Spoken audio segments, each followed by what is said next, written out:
Lexus го покажа електричниот концепт LFZ, со кој ги најавува новиот стил и технологиите за блиската иднина. Со него треба да започне нова ера за марката, која до 2025 година ќе представи најмалку 10 електрични, хибридни и плагин хибридни модели.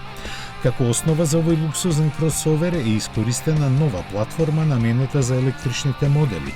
Таа има имплементирано технологија за менаџирање на погонската сила на сите 4 тркала, со која максимално се искористува реакцијата на електромоторот. Од Lexus не споделија никакви информации околу тоа, иако напоменаа дека оваа технологија работи во конфигурации со погон на предните, задните или сите 4 тркала.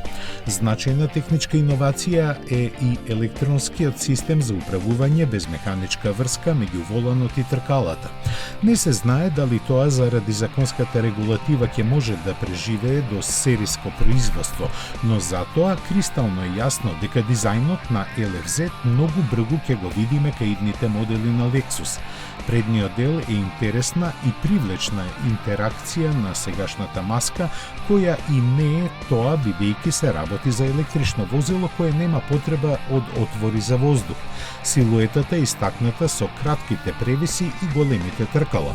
Задниот дел е интересно изведен со комплексните LED светла и дводелното вертикално поставено трето стоп светло, а футуристичка е и внатрешноста. Lexus засега не ги објави плановите за сериско производство на овој модел.